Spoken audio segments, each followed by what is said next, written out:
जब विधानसभा में हम लोग रहते हैं तो वो गिनती भी उल्टी पुल्टी पढ़ते हैं।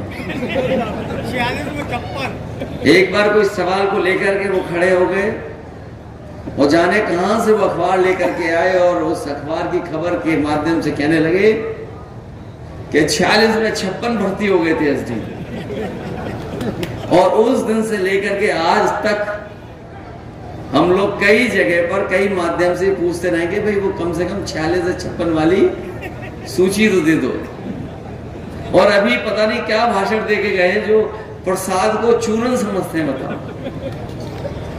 ये हमारे मुख्यमंत्री, आपने देखा होगा सदन में जब भी चाचा को देखते हैं तो वो घबरा जाते हैं। तो जब जसवंत नगर में आए तो स्वाभाविक था कि उन्हीं के क्षेत्र में आए, और ऐसा नहीं कि उन्हें नहीं पता था, बस वो वोट मांगने की औपचारिकता करके गए हैं। उनकी जो एजेंसी के लोग हैं या जो हमारे आपके आसपास खाकी वर्दी के लोग खड़े हैं और एक आध और भी कहीं छिप के खड़े होंगे जो भाषण नोट कर रहे होंगे, वो खुद सूचना देते हैं कि ये लाखों लाख वोट से आप जसवंत नगर से हारने जा रहे हैं। और आज तो जसवंत नगर है और तारीख 1 मई है। ये समझ लो बीजेपी गई, इसका पता नहीं लगेगा इसके बाद। और फिर जब चाचा ने इलाज करने की ठानी लिया है तो सोचो वोटों से कैसा इलाज होगा इनको। ये जनता तैयार है।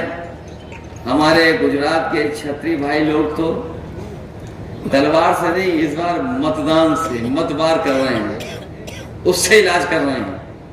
और जसवंत नगर वाले भी इस बार अपना एक एक वोट डाल करके भारतीय जनता पार्टी के लोगों का इलाज करने के लिए तैयार हैं।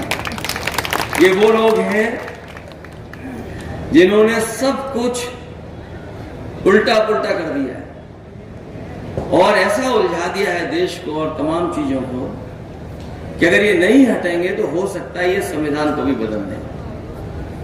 कई बार हम लोग इस बात को कहते हैं कि संविधान बदलेंगे, तो पत्रकार साथी और बीजेपी के लोग ये तर्क देते हैं कि संविधान कैसे बदल जाएगा। मैं उनसे जवाब में कहता हूं कि याद कीजिए कि भारतीय जनता पार्टी ने एक दिन फैसला ले लिया और फैसला लेकर के सब नोट बंद करा दिए। क्या किसी पत्रकार को पता था? क्या किसी जनता में किसी सदस्य को पता था? किसी को नहीं। और इसी तरह अभी जो अग्निवीर व्यवस्था आई है, ये जो अग्निवीर व्यवस्था जो पक्की नौकरी होती थी, ये जो 4 साल की नौकरी कर दी है। हमारे यहाँ बहुत सारे लोग ऐसे होंगे गांव के जो फौज में जाकर के न केवल उन्होंने सीमा पर देश की रक्षा करने का काम किया, बल्कि अगर उनके परिवार की आर्थिक और सामाजिक स्थिति देखोगे, अगर वो फौज में भर्ती हो गए तो उनके घर परिवार की सामाजिक और आर्थिक स्थिति भी बेहतर हो गई और नई पीढ़ी को अच्छा पढ़ने का भी मौका मिल गया। जब ये जानकारी बीजेपी को हो गई कि गांव के बच्चों की जो पढ़ाई लिखाई वो बेहतर हो गई, फौज में जो लोग भर्ती हो जाते हैं उनका सामाजिक आर्थिक रूप से वो मजबूत हो जाते हैं, तो उन्होंने ये फैसला लिया कि अब पक्की नौकरी नहीं, अग्निवीर के माध्यम से ही नौकरी मिलेगी।